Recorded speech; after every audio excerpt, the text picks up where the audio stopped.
नमस्कार विद्यार्थी मित्रांनो, सिंपल लिफ्टिंग मशीनची व्हिडिओ लेक्चर सिरीज चालू आहे आणि या व्हिडिओमध्ये आपण लॉ ऑफ मशीन याच्याविषयी स्टडी करणार आहे।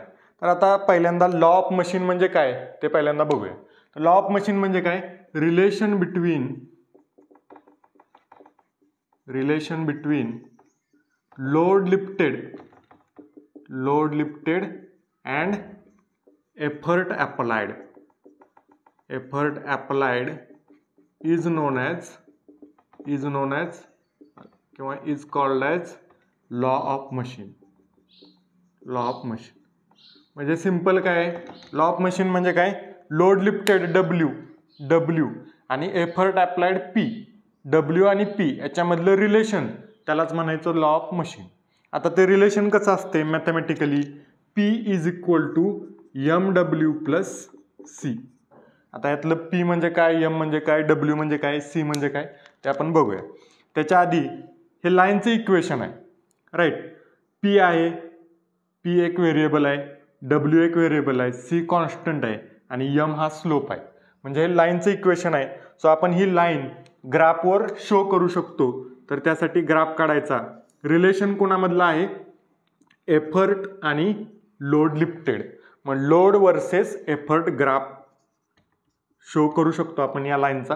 सो हॉरिझॉन्टल जो ॲक्सिस आहे एक्स ॲक्सिस त्याच्यावर असतो लोड W आणि व्हर्टिकल ॲक्सिस आहे त्याच्यावर असतो एफर्ट P आणि ही लाईन कशी दाखवू शकतो आपण? इन्क्लाइन लाईन असते। ही आहे लॉ ऑफ मशीनची लाईन AB आणि हा काय असणार आहे?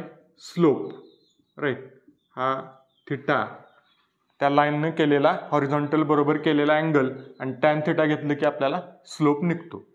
आता ही लाईन कोणती आहे? P is equal to MW plus C। M म्हणजे या लाईनचा स्लोप, P म्हणजे एफर्ट, W म्हणजे लोड आणि C म्हणजे कॉन्स्टंट। तो कोणता? हा कॉन्स्टंट C म्हणजे काय आहे? Effort required to start the machine सुरू व्हायला किंवा ॲक्च्युअल वर्क सुरू व्हायला जो काही एफर्ट आधी द्यावा लागतो फ्रिक्शन ओव्हरकम करायला, तो एफर्ट म्हणजे C। इनिशियल एफर्ट आहे C।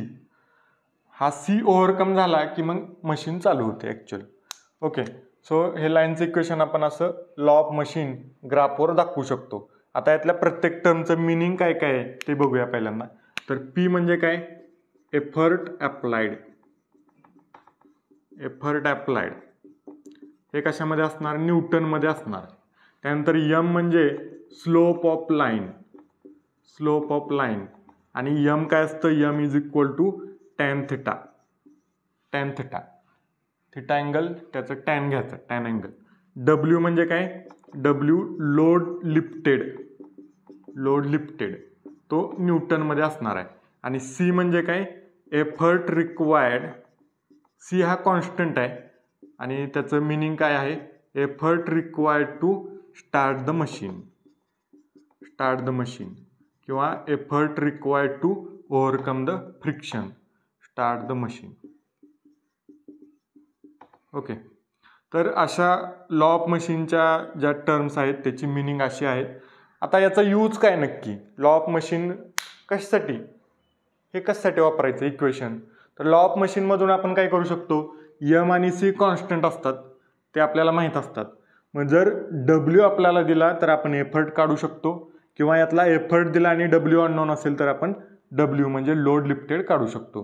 म्हणजे सपोज एखादा एफर्ट आहे तुमच्याकडे, ठराविक एफर्ट आहे, तर त्या एफर्टमध्ये तुम्ही किती लोड लिफ्ट करू शकता ते तुम्हाला यातून कळू शकतं। किंवा तुमच्याकडे लोड आहे आणि तो लोड लिफ्ट करायला किती एफर्ट अप्लाय करावा लागेल ते यातून तुम्हाला काढता येऊ शकतं। तर यासाठी आहे law of machine. I hope तुम्हाला ही कन्सेप्ट समजली असेल। थँक्यू।